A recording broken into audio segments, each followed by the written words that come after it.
Okay, okay, it's back live, so it's going to reload, and then we should be good.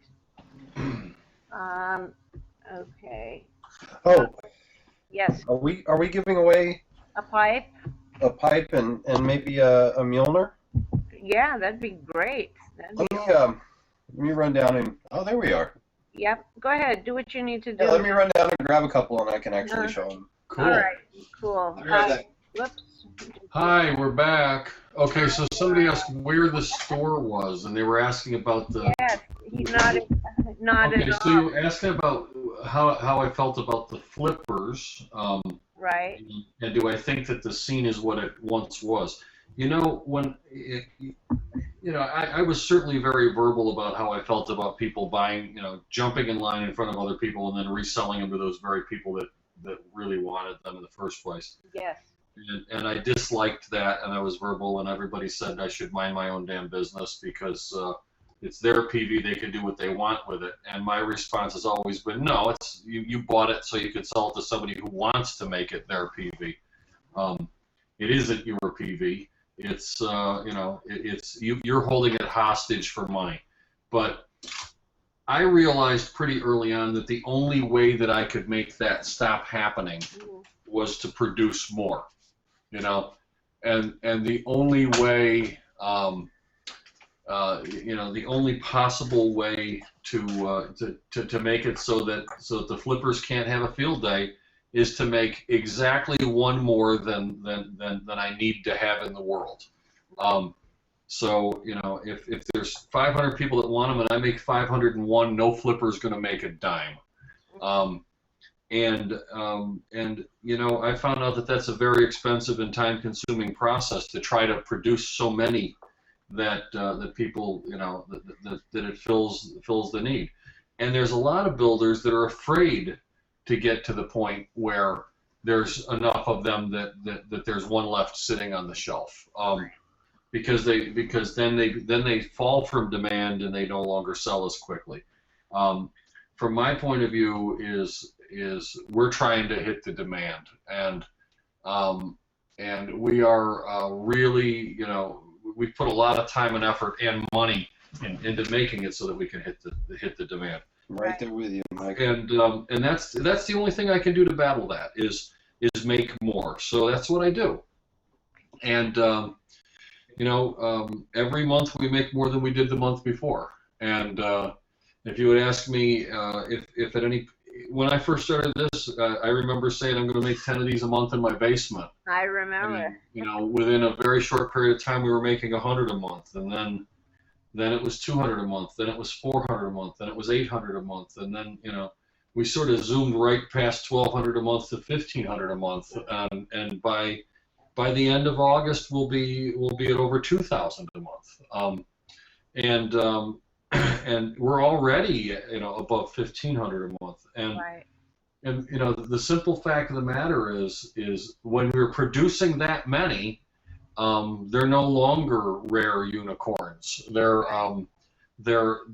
commercial, and we still do a fair number of special things like the Pacellas, and Sam's, the AYS. And let me tell you something. The new Vapes Like Art Series Sidewinders are beautiful. Are freaking ridiculous. Oh my God, so gorgeous.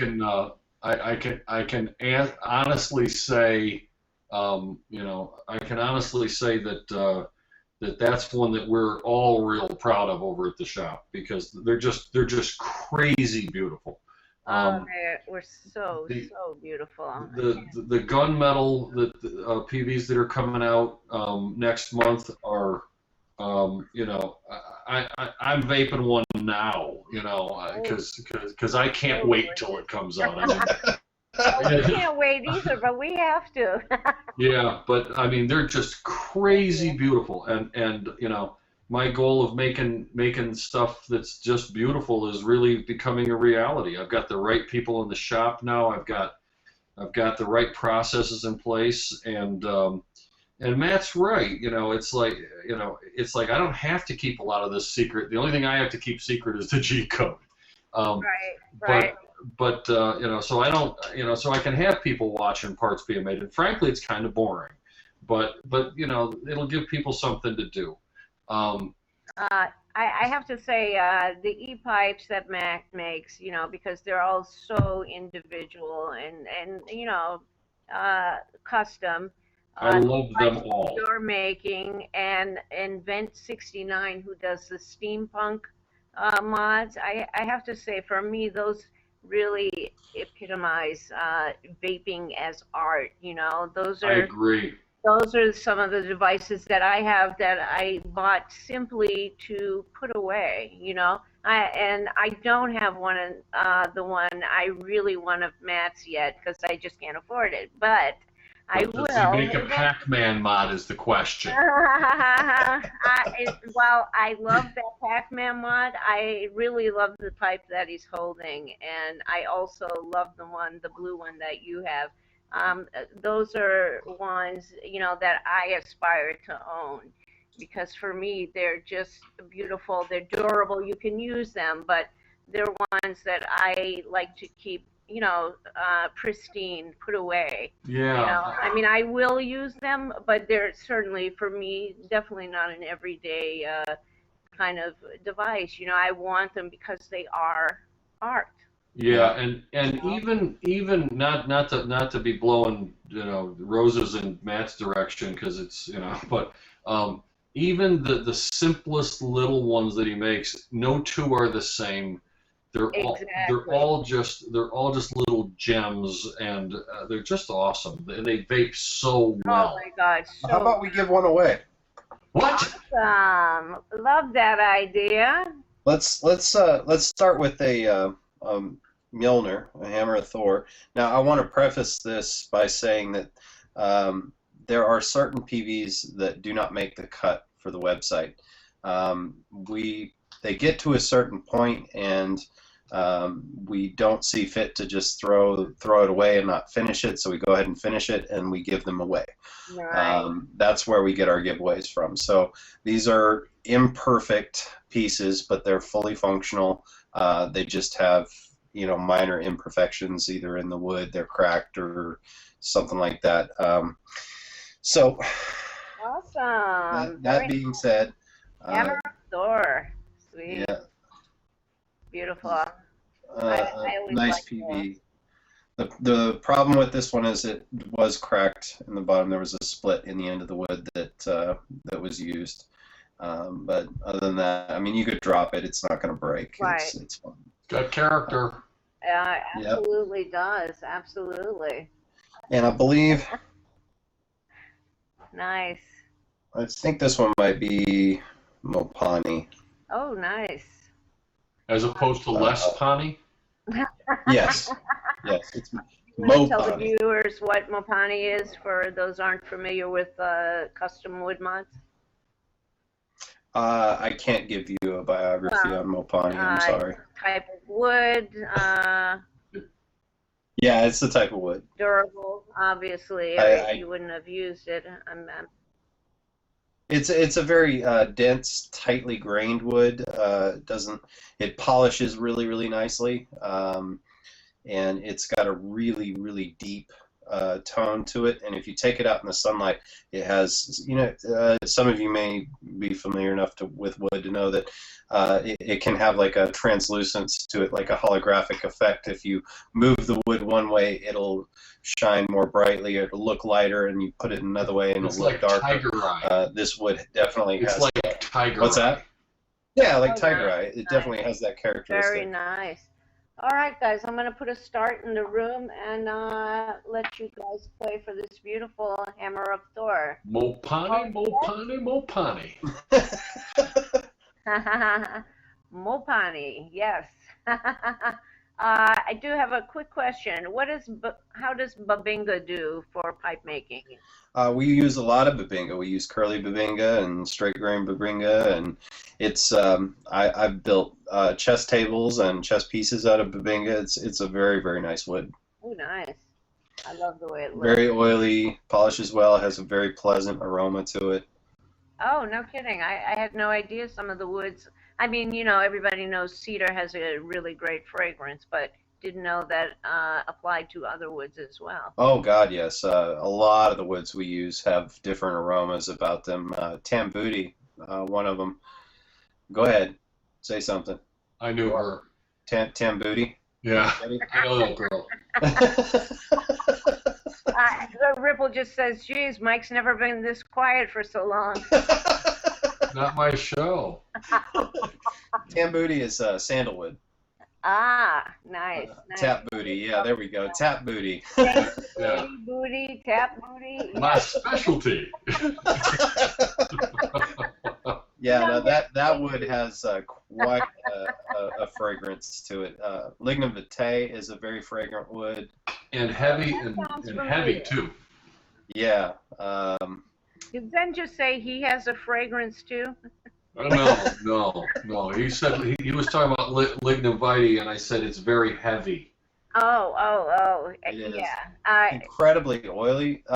Fun facts about lignum vitae, actually.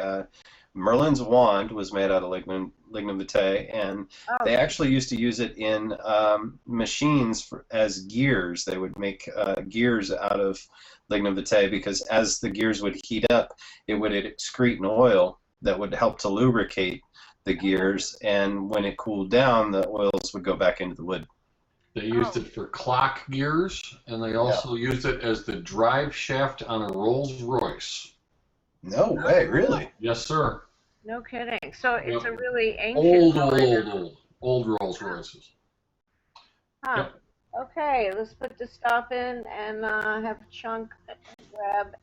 Everybody's in? Okay. Stops in.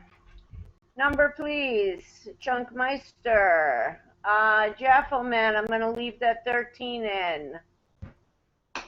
Number is 40. You must have close to 40 and not go over to be a winner. I see 38, 39. 38. I see 39. Vapors break. Let's see. Up top here, I see another 37. 43, 38. You don't have a 40. Do not have a 40.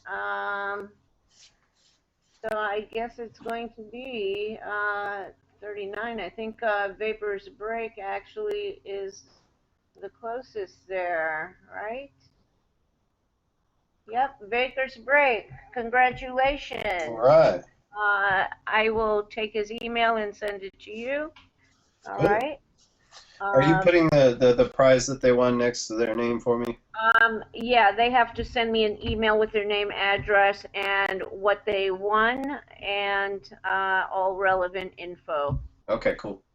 So, yeah, Vapors Break, hopefully you heard that. Name, address, all relevant info, and I'm going to give you my email address, the show you won it on, and what you won. Okay. Yeah, I'm just trying to make this as easy for Katie tomorrow as possible. She's going to hate me. You did what? And the next prize will be a dream date with Matt Wellman. Hey, there you go. Okay. Do we want to hold off on the last surprise, or you want me to go ahead and do it? We can do it after if you want to. It's up to you. It's your show. Well, it is 12:30. Okay, we can do it now. You know, it depends. I didn't know how long you were gonna stay, so. I mean, I can stay for a while longer. I don't have a problem staying for a while longer. You guys kept me up till damn 4 o'clock in the morning last night. This show goes till 3 in the morning. This show can, actually I did a show one night with Zen that went 5 hours, not only 5 hours, but the after hours show went also till 6:30 in the morning. Well, why don't I hold it back then? 5:30. We'll just hold it for a little while. Yeah, I'll just hold on to this one for a little while. All while. right, absolutely. We'll make people antsy. We'll that one in a little bit. You know, back to scented woods and stuff like that. We were talking yesterday. People might be interested to know certain woods are toxic. Yeah. the Yeah. dust created, not to hold, but like the dust created from us working on some of these woods is actually very toxic. And we have to wear respirators, and there's a lot of air cleaning equipment that I have to, really thousands of dollars of air cleaning equipment that I have to maintain in the shop in order to keep, yeah, certain woods are carcinogenic. Oh, Carcinogenic. really? I can't say that. Um, Yeah. such as, Well, toxins, carcinogens. I mean, it's carcinogenic in relation to using it in, say, a dress or making a chest of drawers, or in relation to drilling it out, or Dust particles in the the air. dust, the Yeah, dust that. breathing the dust particles in the air. Like ebony, for instance, a lot Okay, of people right. want ebony pipes, and ebony is extremely toxic. But it's so beautiful. It is, It it is. is, and they love that deep black wood. That's gorgeous. But Hey, Matt, yeah, is that both Gaboon and Macassar? Are they both toxic? yes. Okay, I did Um, not know that. yeah, striped is as well, and even black and white. Yeah. Wow. Uh, So, walnut. go ahead. Do you think it's a reason why people don't make it? And I'm starting to seeing some wood drip tips. Yeah, you think people are aware of the issues with wood? I mean, we've got people using brass inserts, where it connects with the juice, and That's actually, yeah, that's actually a really good question because we get asked to make wooden drip tips all the time. People want that, that long wooden stem on their Gandalf, and I refuse to do it. I mean, if somebody wants to go after it, that's fine, but I think it's a terrible idea. Um, you're dealing in a smoking pipe. Yeah, you can do that because you're dealing with smoke, but in a vaping pipe you don't want vapor going through wood. It's just not, it's going to cause the wood to swell even if it is stabilized, and it's going to hold that moisture. It's going to start growing bacteria, and it's just not a good idea. right. And what about juices causing certain things to leach from the wood, or Yeah, I mean, God knows what, you don't want to suck on a piece of wood unless you know. I mean, really, you just, yeah, not even unless. I mean, you just don't want to do it. right. So I was curious about that because I see some people are making quite a bit of them and claiming they're absolutely safe and there are no issues with using wood. But actually, I don't think anybody's ever asked them. They're usually not inclined to answer those kind of things in their threads. Those questions usually get deleted. Well, I take it back. There are some types of wood you can use for mouthpieces in smoking pipes, but Okay. not for Not vaping for what pipes. we're using, though. Yeah, not for our purpose. It's just it doesn't jive. Okay, what about if it was glazed, say with an acrylic or something? Yeah, Uh, that's why I was saying stabilized. would it contain the poisons or not really? No, stabilized wood or coated wood, whatever you do to it, when it's exposed to moisture like that, it will absorb the moisture eventually. It will start to swell. You will get exposed to the chemicals either inside the wood or inside of whatever stabilization method you used. Or bacteria and mold. Right. It'll start growing stuff, and yeah, it'll just get nasty. Yeah, People have talked about doing the brass lined stuff. right. I guess yeah, that's a solution, sure. But you're not going to be able to bend that. People want the bend in the Gandalf Yeah, stem. absolutely. I would think it'd be sufficiently hard to curve a piece of wood, a so delicate piece of, I mean, you do all your church warden stems, they're all acrylic, right? Yeah. Pretty much. I mean, I'm Well, far. actually, no. We carry acrylic and we carry vulcanite, and vulcanite is a material that traditional pipe stems are made out of. That's a rubber. Yeah, it's kind of a rubber. It's very Right. stinky. It's Yeah. very stinky to mess with. Vulcanite sounds like something maybe tires are made out of or Bowling something. balls. Yeah. Okay, Bowling okay. balls are made out of it. All right, I see. Yeah, I knew the name, but really couldn't place why I knew it. Awesome. It's good to know that kind of stuff, because I think there's a whole lot about vaping that people just don't know or don't want to know. Well, there is a wealth of information behind what we do and research that goes into everything we do as mod makers. I mean, we don't take what we do lightly at all, and No. I try and produce a premium product. And an interesting thing that you made a comment about drip tip makers. Steve, you made a comment about drip tip makers making wood drip tips and claiming they're perfectly safe. Yes. I would be reticent to ever say something is safe. Okay. Right. Because that's such a bold statement. Yeah, because for me, when somebody says something is absolutely safe, I mean it's 100% without a doubt. With all certainty, it is safe for you to put in your mouth, vape from. You're talking about vaping. So, and I don't think anything is 100% with vaping. Can it be safer? Sure, absolutely. I don't know that anything is 100% as far as vaping, for us that, something like the wood drip tips, they said, well, they're natural, so they're safe. I don't know that natural equals safe, not for me. It No, cyanide's natural. Yeah. Yeah, right. But is it safe? Absolutely, yeah. No, Yeah. absolutely not. So, I think we need to, continue to correct all the misinformation we see out there. But it's hard. A lot of times they make it very difficult to do.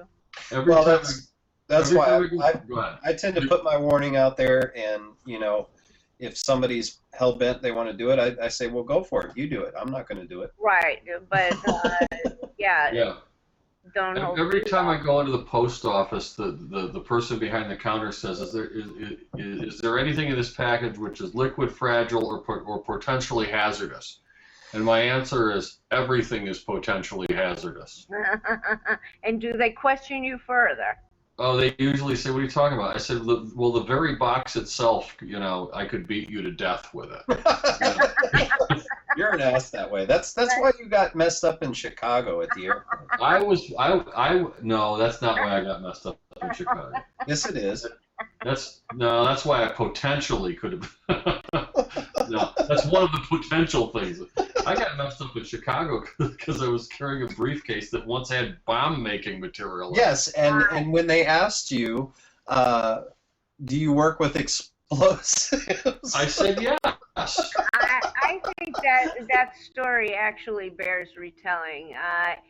It was a horrible thing to happen to Zach. It was. But it is a great story. It's a great story. I'm sure I definitely would love to hear it. Oh my God, no! Retell. I was leaving it in the past where it belonged. Matt had to bring it up. He did. He opened. Matt had to bring it up. It made for a fun evening after the fact. It was a crazy evening, It wasn't it? was insane. Oh my God, I was so worried, because I got a call. I had just gone to bed, and Zen called. He says, I'm at the airport. TSA is holding me and all my devices. I just dripped menthol into my shower malt atomizer, and oh God, I did bad things. So I'll be right back. Alrighty.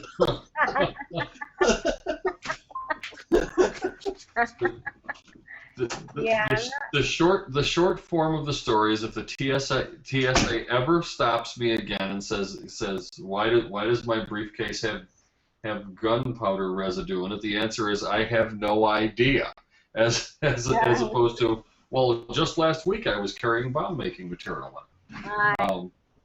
Just not a good answer.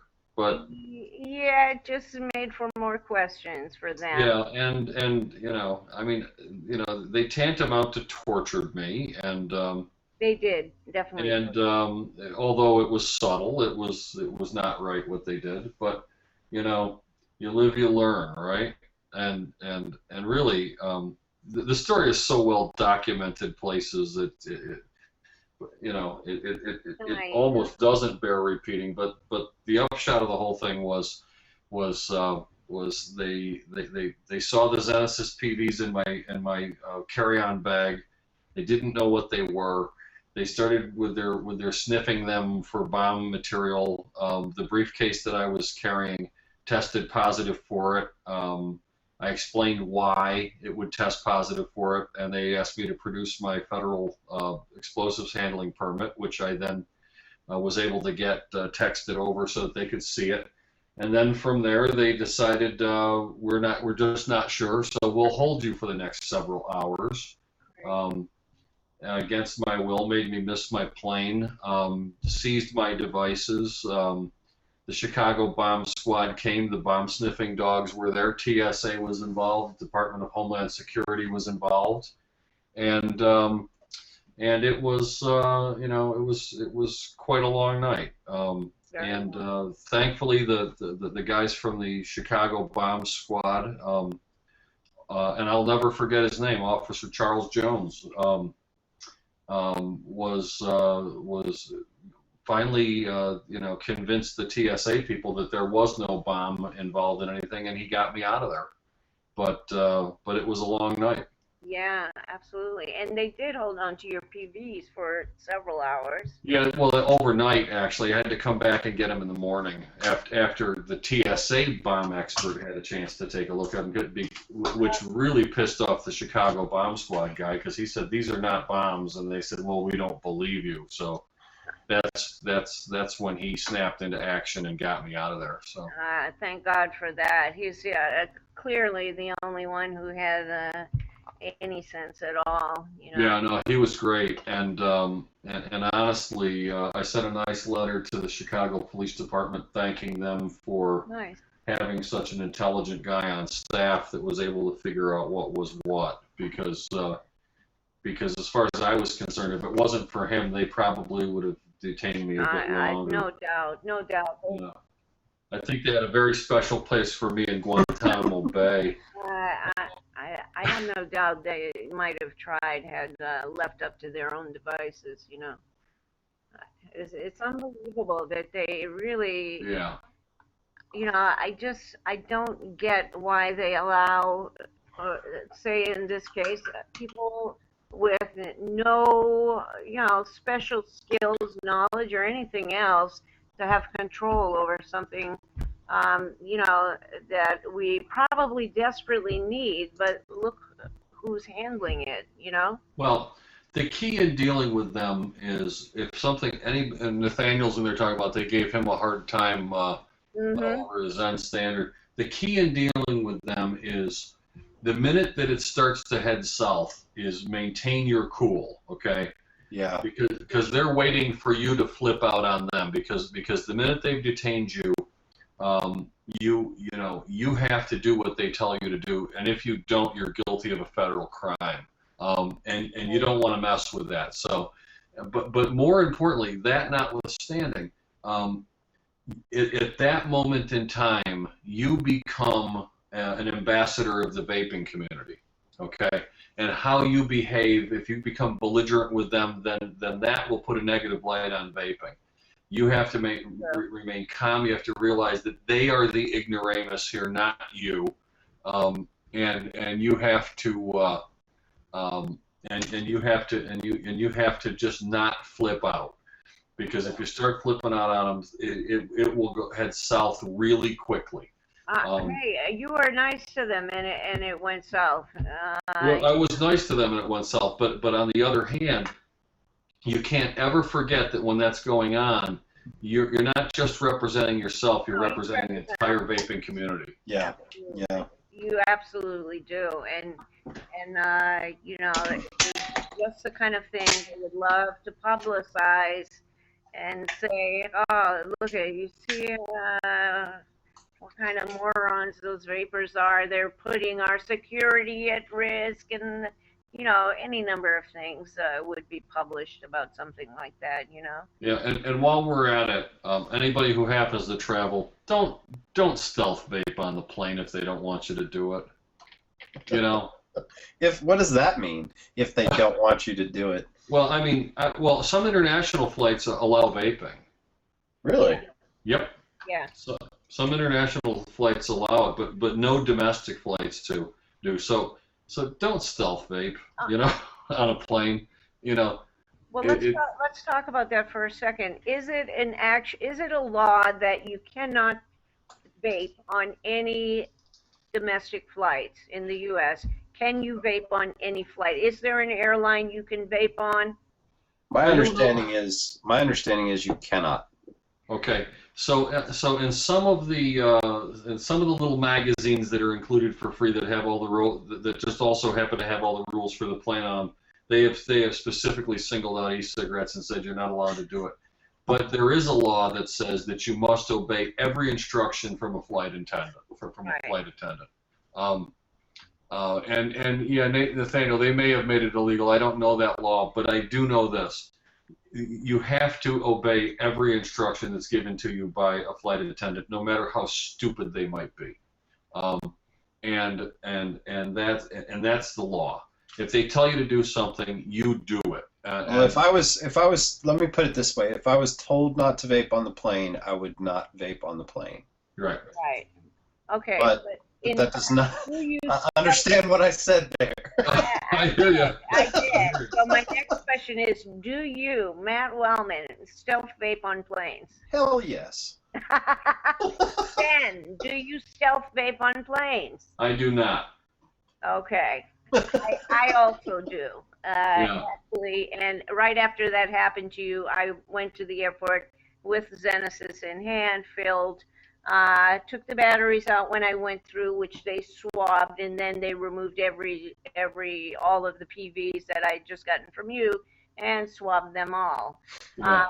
But they did not ask me to, and I'm very careful vaping. I blow the shirt, the vapor, down my shirt. So, and I don't take huge hits either. I don't want to blow big plumes for to be arrested or have the plane turned back. Well, it's very unkind to the smokers on the plane for your vapor to become visible. But you want to know a really cool thing, though, and this is kind of silly, but let me tell you how I take some long flights, okay. And don't vape on the plane. But I know a little trick that works extremely well. And that is one of the coolest things about nicotine. Okay, is that it can get into your system transdermal. Okay, and if you're going to fly on a plane, carry your juice bottle. And if you start feeling a little Jones, take your juice bottle, run a little of it across your wrist here, and rub it in. Okay. You will stop craving your nicotine in a real hurry. Wow, that's great. Okay. That's a really I good never tip. heard that. Yeah, and the thing is, nicotine will. By the way, nicotine, you get it above a concentration of about 50%, it will kill you transdermally. Okay. Because it is readily transdermal. So the same strength that you use to vape is perfect, and just put 5 or 6 drops on your wrist, just right here where you can see the veins coming through. Put it right on there and rub it in, and you will the nicotine craving will go away. You have your own little liquid bottle of nicotine patch. That's a really useful tool. Now, I did know about, getting nick on your skin if, you should wipe up juice and all that if you're mixing and stuff, but I did not know that you could actually use any of your juices to put on your skin and absorb it that way. No, I'm not a medical doctor. I'm not suggesting. I am not saying that that's safe. I never mentioned the word. I never said the word safe. I'm just telling you what I do, Okay. and it's made it so that on a It puts the lotion on its skin. it puts the lotion on its skin. Only on flights. Oh God! It rubs the lotion on its skin. Oh my God! Oh. Put the fucking lotion on your skin.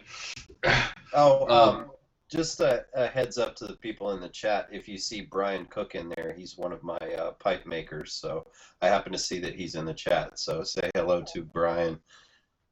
Hello, Brian. Brian, hey, welcome. He does some lovely, lovely work. We have, if you go to the site and you're looking at our pipes and you're wondering what the two different symbols are, one of the symbols is mine. It's my signature. The other one is Brian's, and he really does do some gorgeous, gorgeous work. Cool. Nice. Very nice. Well, welcome to the room, Brian. It's great to have you here. I didn't even know you had a mini-me. Yeah, I've got a couple of apprentices now. Nice. Yeah. Do you have a mini-me then? I do. I do. He's not allowed to post online. Mookie? Is that Mookie? Let's see. Did I see Mookie He coming? whips us. I do not, Brian. He whips us. Oh my God.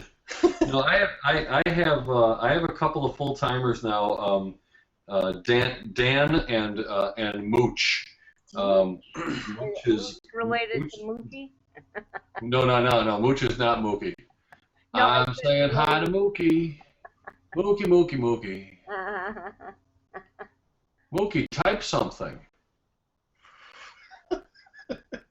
She's probably watching the commercial that comes up. She says, I made it, Steve. Hey, Rip, Zen, and CB. I didn't see it.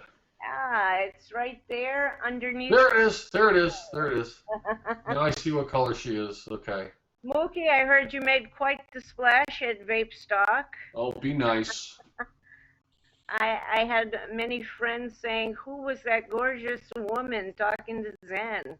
Yeah, well, let me tell you something. She is a stellar human being, and she really likes the pool. Very nice. She's a very nice lady. She really likes the pool, and just lovely. Yes, she is. Yeah. So anyway, no, I've got Mooch, and I've got Dan, and I've got Johnny Vape, and I've got Lee, and I got a lot of them that are there. But yeah, there's a few more coming out in the next few weeks too. So Mookie says, wasn't me. Different Mookie? That's the same Mookie. Of course it is. Yeah, I've got a new guy. He will start turning when I get back from vacation. He's on vacation actually for the next 3 weeks. He's leaving to go up to Montana to a big hippie stink fest. But the Montana hippie stink fest. Yeah. He's a really cool guy. He's a local steampunk artist. Oh, nice. Really solid guy. Has really taken on quite a bit in the shop. He's done all the new Mjolnirs, and he's responsible for making the stems. Solid guy. I think he's going to do really well, and Nice. I love the fact that he's a steampunk artist, because that's going to really do some. I could see him doing some really nice things with the pipes. Yeah, absolutely. Let's talk a little bit about how you start to make a pipe. I mean, do you start with a block of wood, or many pieces? Is it hand turned? Do you carve it? It kind of depends on the pipe, but like our shankless, for instance, the smaller ones that don't have the wood shank coming off of them, we start with a 1.5 by 1.5 by 6-inch spindle. We chuck it up on a lathe. We bore out the appropriate battery depths and button depths and all of that. They're very, very tight tolerances that have to be bored. and then pull the tailstock over with a live center and go at it with the wood tools and take away the material that we want to take away. And I don't know, Brian's kind of the same way I am anymore, where it's kind of a silly thing that people say, but we really do just let the wood tell us what it wants to do, what it wants to be. And you know, you get to in this zone where you don't even think about it. You're just making a shape, and it ends up being what it is. And there is hand shaping involved after you take it off the lathe. We use a little Japanese saw blade to cut the pipe off of. You get 3 pipes out of a 6-inch spindle. Mm-hmm. So we cut it off with a little Japanese saw blade, and then we have to shape off the bottom. If it's rounded, there's a lot of hand shaping in that, and then we have to bore the connector hole and sand out the chamber where the wire goes.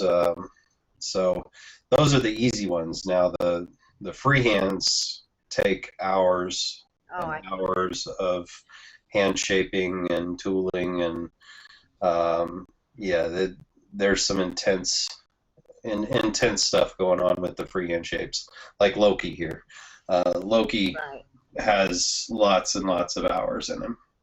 And how many hours would a pipe like Loki typically? And I'm guessing it's going to be really varied from pipe to pipe with the freehand stuff, depending how it speaks to you, the wood. Yeah, it really depends on how far I want to take it, and it's kind of funny because some pipes that you would think I spend a lot of time on, I don't necessarily spend a lot of time on. And then other pipes where it's, that looked easy. Well, no, that took a lot of work, a lot of effort. So it's really hard to put a number on freehands. I mean, you can kind of gauge by how long they take by how often they're up on the site, which is hardly ever. So I rarely see the big ones up on the site. If they're there, they're gone by the time I can read the description and go back to see if I can possibly do one of these this month, you know. Yeah. They seem to move really, really quickly. Well, the shankless is a staple for us, you know. It's especially the Gandalfs, you know. People love that pipe. Oh, it's kind of like the radio play song, you know, that everybody wants to hear, so you have to continue to play that song at the concert. But, you know, we still enjoy doing the shankless and all of that, but I'm actually really looking forward to getting James on a lathe and getting another pipe maker in there, and hopefully it'll free me up to do more freehands, if not just freehands. Because they are very rare on the site. You know, I don't have a lot of time to do them. There's such a huge difference between the work that Matt does and the work that I do, because what Matt does is every piece of wood presents a whole new challenge. Every pipe is going to be unique by virtue of that piece of wood, and his mood can affect a pipe. His state of mind can affect a pipe. Whereas what, you know, we're really heavily loaded in front load design, so something can be manufactured. But once you have this list of parts that you're making, that's what you're making, is this list of parts, and they all come out identical. And then it comes down to how are we going to finish these to look a little different or make them special. You know, I consider really what Matt does is art, and what I do is craft. You know, and it's. I don't know about that. I wouldn't say that. I would say that many of the Zens are most definitely art. Well, we try to, you know, I try to go there with finishes because that's all I can do. You know.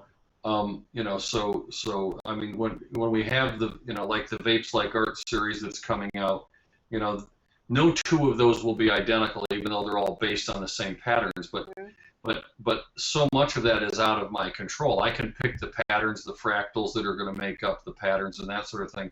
But how they're going to turn out is really a function of the process. Right. Well, I look at your stuff as definitely being art, not craft. It's just you're making prints of your artwork. Mm-hmm. Yeah, I suppose, but again, I mean, take the compliment where it's coming from, because honestly, what I do is hard at the beginning, to make it so that it'll all fit together and all work and do what it's supposed to do.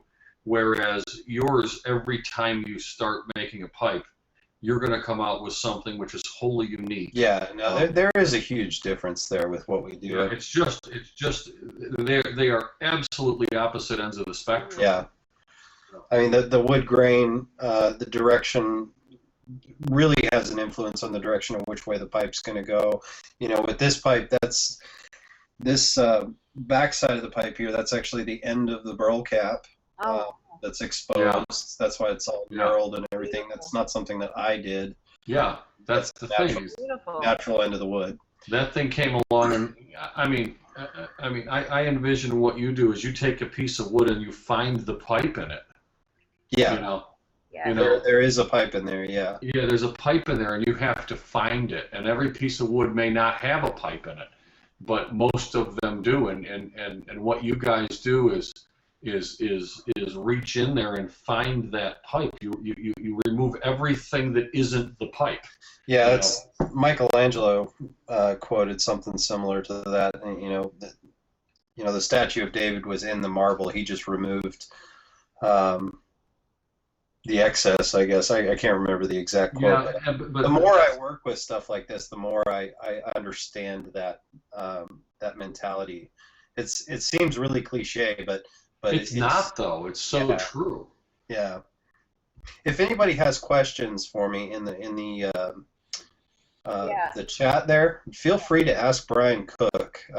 He is very, very educated in every aspect of what we do, and he can definitely help you. I can't, because of the conversations, I can't always answer the questions. So. Right.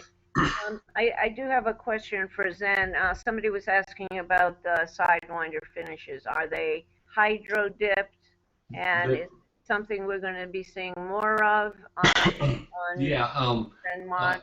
I also want to draw your attention, Steve. I think Chuck wants to wrap this up. Going to bed in 5 minutes. Yeah. Just means that if we leave the cameras where they are, we are good. But okay. All right. So to answer the question. Yes, they are hydro dipped. The vapes the camo's done. There might be a couple left out over at Electronic Sticks, and there's 5 that are held back that are going to be for sale in my store when it opens. But the camo is basically done, and that won't be repeated. The Vapes Like Art series is going to start dropping in July. The bodies are just now coming back from the coater. They are hydro dipped. No two are identical. And what there are is different patterns. 25 of each of them are made, and what that amounts to is 250 completely unique PVs. Those are going to come out when they start coming out in July. There's going to be a pattern per week for 10 weeks that comes out. And depending on how that goes, we'll determine if we continue on with the Vapes Like Art series or whether we move on to something else with the Sidewinder. The last of the red, blue, silver, black series of Sidewinders, at least for the balance of the summer, are shipping this week.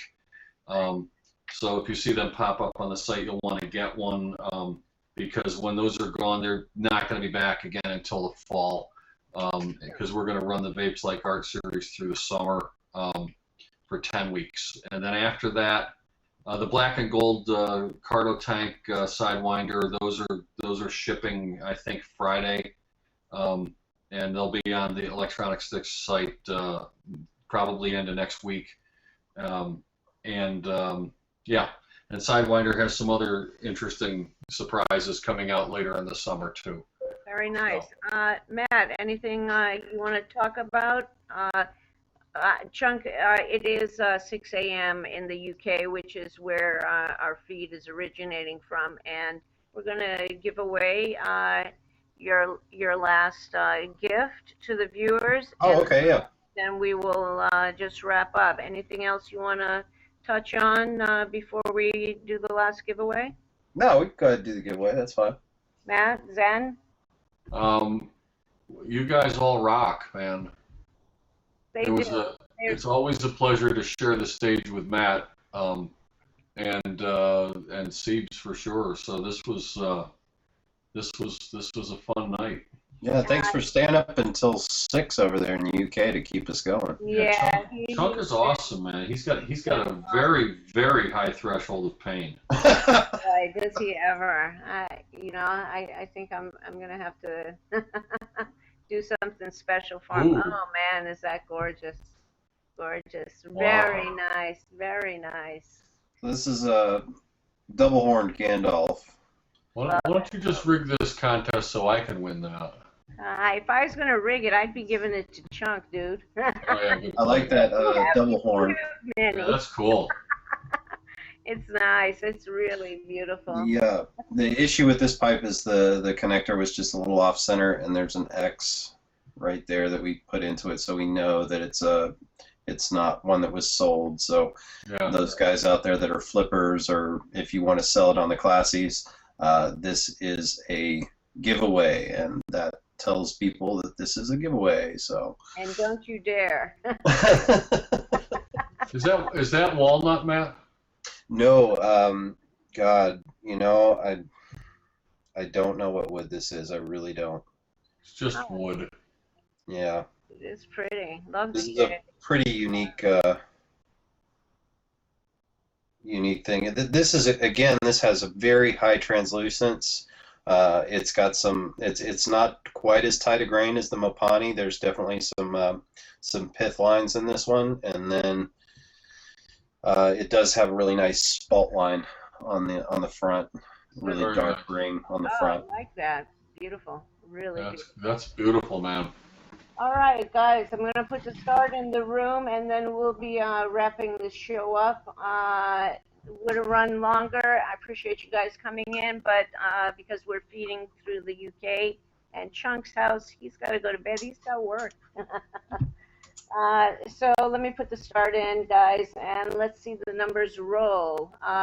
We have 1 through 64, 65. Chunk. I'm seeing for viewers. Thank you. All right, let's go. Numbers, please. Thank you. Love to watch the numbers run. They just go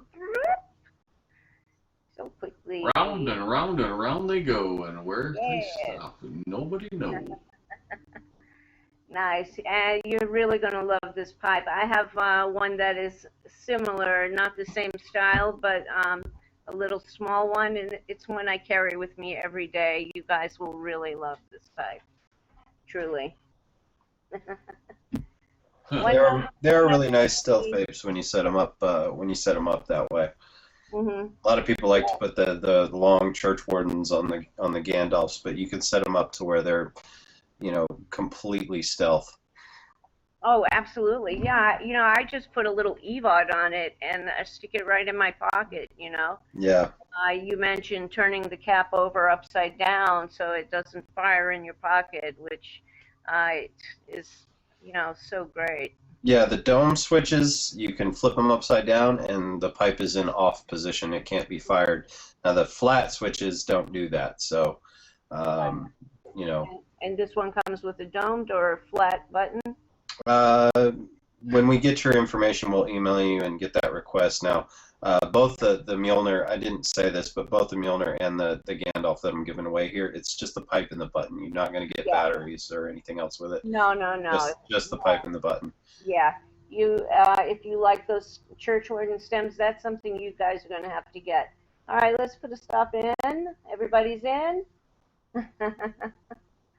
All right. Stop. Number, please, Chunk. Mike Ripple says you are his mentor wizard. I am. You do look like one. The wizard. 59 is the number. Let's see. I see 53 from Yafo Man, 77.